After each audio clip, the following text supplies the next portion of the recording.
Hey, I'm Paul Perry, I'm Kim Hartsock, and you're listening to The Wrap, a Warren Averett podcast for business leaders, designed to help you access vital business information and trends when you need it.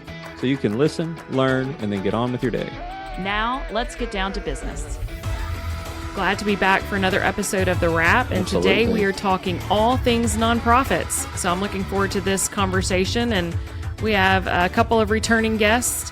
And for those that we are referencing another old episode. So if you remember back episode 16, we talked a lot about trying to find the best board of directors, and it was a great episode. And we were in person for that podcast down in Tampa. And That's right. Michelle is back with us today, as well as Jennifer Williams. Ladies, welcome to the podcast. Good afternoon, Paul. Kim. Thank you, Paul. Kim, happy to be back. I am Michelle Sanchez, as Paul said, and I'm a member here in our Tampa office of the firm.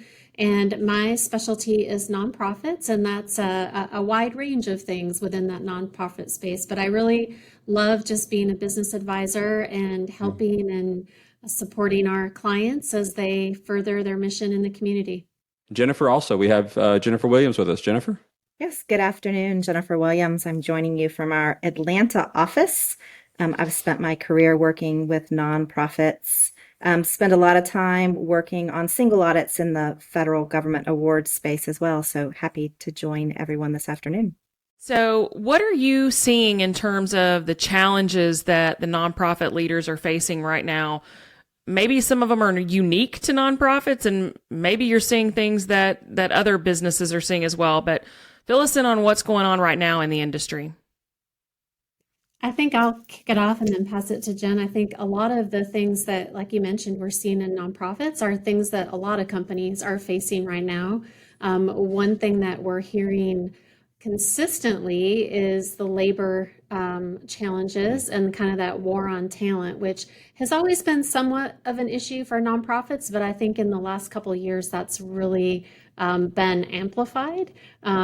Jennifer and I have spent a lot of time talking about that. Just, there's such a war for that talent right now. And in the past, we used to find that people had such a heart and passion for working with nonprofits that a little bit of that salary gap really didn't make a difference. They were committed to working and doing that, but as wages continue to rise, that gap gets bigger and bigger, and it's harder for a lot of those folks to justify staying. So we're seeing in our market a lot of turnover in nonprofits, and they're just having a tough time recruiting and retaining those positions.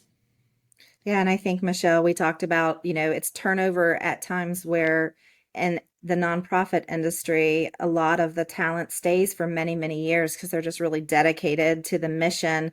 And you're seeing more turnover than normal in those positions. And so as we all know, having to retrain and find employees. And I think you had, a client tell you, and I've had the same, this is the best that I could hire for my budget. But when you're having to replace them and train them at times, need to start considering, do you need to be paying more, or, how to approach that, how to get a little creative there. Yeah. And you talk a little bit about budgets. I can imagine funding and sources of funding is one of the other challenges you see. And can you kind of talk to what are you seeing your nonprofits that you talk to on a daily basis? What are they doing? Are they having to get creative? Kind of how do they solve that funding issue?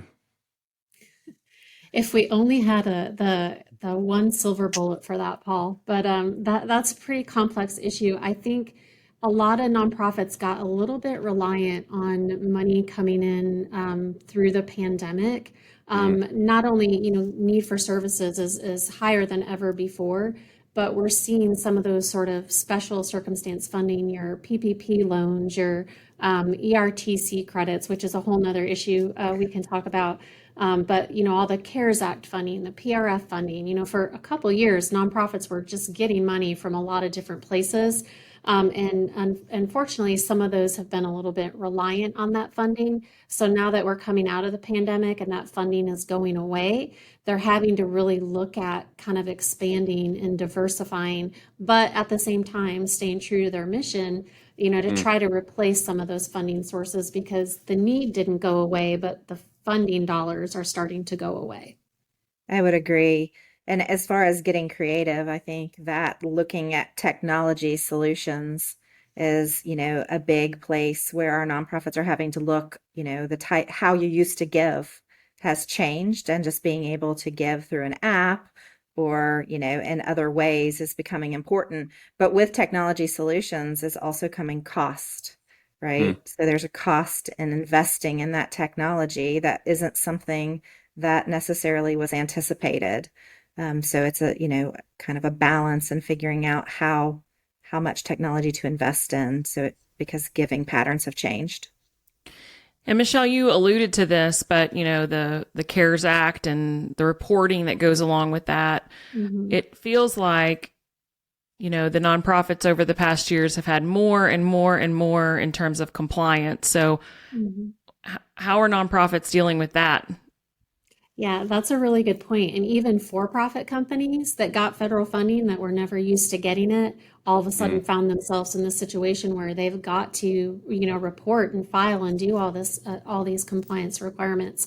The risk is that we go back to kind of the turnover and the changes and all this funding and compliance, that you have people in those positions that really aren't as experienced as maybe you want them to be, to handle that reporting and compliance. So it is definitely a risk to make sure that you're, doing everything. And I have some clients in that sort of, especially in that medical space or healthcare space, that they got money, from PRF and some of the CARES Act without even asking for it. So, it's like, okay, we have the money, now we have to figure out how to spend it. So, they needed to be really careful about what they're spending it on and making sure that they are hitting those compliance requirements. For your kind of seasoned nonprofits that are used to having those single audits and compliance reporting, not as big of a deal, as sort of the ones that were under the radar before, that now all of a sudden have found themselves in that position. You mentioned ERTC, Michelle. I mean, that's got to, everybody's hearing that lately. How is that impacting nonprofits specifically, or is it pretty much the same as all other industries? I've seen it similar in other industries, and that saying, it's too good to be true. Sometimes it is with the ERTC credits. Now, there's a lot of companies that, qualify, either through the lost revenues or the government mandated shutdowns. But as you all know, there's a lot of firms out there pushing these ERTC credits because they're getting, an upfront contingent fee and saying, hey, we can get you a $4 million ERTC credit, where they're not really taking the time to dig into the details of, does that government shutdown really apply, to the rules? And I think, when you're looking at having a lack of funding, if someone comes to you and says, hey, we can qualify you and you can get a $4 million, most companies are going to say, okay, yeah, let's do it.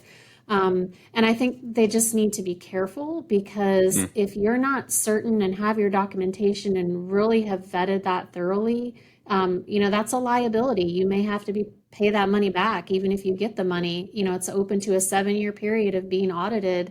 And if you have to pay it back, that's interest and penalties. And the IRS has put notices out there to kind of tell people to be careful and look out for these schemes. Jennifer, are you seeing the same in your client base? Yeah, I actually got the first email from a client last night where they hired someone else to do the ERTC work. They were kind of aggressively pursued, and an IRS agent actually showed up to ask some questions. So I think it's definitely beginning. Yeah. And I think personally, if I'm getting calls on my personal cell phone, 5 times a week that I qualify for an ERTC credit, that should give people a little bit of pause and just like blindly, following these companies that are out there doing it. Want to receive a monthly newsletter with wrap topics? Then head on over to warrenaverett.com/the wrap and subscribe to our email list to have it delivered right to your inbox. Now, back to the show. We've talked a lot about the challenges that are facing the industry. What would your advice be to the leaders of these nonprofits? What should they be focused on? What should they be really spending their time on? I think one thing, Kim, is strategy, kind of taking a step back. We all kind of took an internal look at our own lives during the pandemic and, how can we change? How can we do things better? How can we do things different? I think a business, for-profit, nonprofit is no different. It's a good time to kind of really look at what you're doing. Look at what you're doing well and what's impactful to your mission, sort of looking at those, kind of 4 quadrants where you have high impact, high mission related, high profit, or the opposite, low profit, low impact, and focus on the things that you do well and that are aligned with your mission. When you kind of have to look at expenses, you really need to be focusing your costs and expenses on things that are A, going to be profitable, and B, that are in alignment with your mission. So it's a good time to kind of step back and do a reset, look at your overall strategy, make that strategy and planning part of your annual process or your annual strategic meetings so that you're always sort of moving ahead. And it's easy to chase the dollars. A lot of times you'll see nonprofits, hey, they may make a lot of money doing something that's totally not aligned with their mission. People are looking at that. Donors, funders, they want to make sure that you're kind of walking the walk and talking the talk. So making sure you're focusing on what aligns with your mission. And if there's something that's really high impact but not very profitable, figure out how you can make that profitable. And if you can't, consider, do we need to keep doing this? So I just think it's a good time in this environment to take a step back and reassess, what you're doing and where you're going.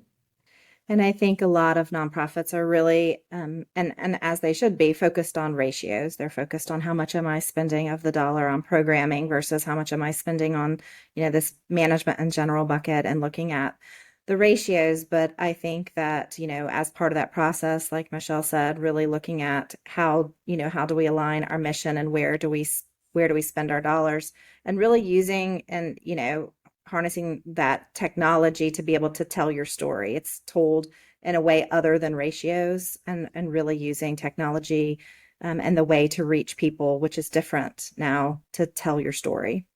And I just kind of piggyback off Jennifer, just kind of telling your story. That's really important. And that's what's going to reach funders and donors today.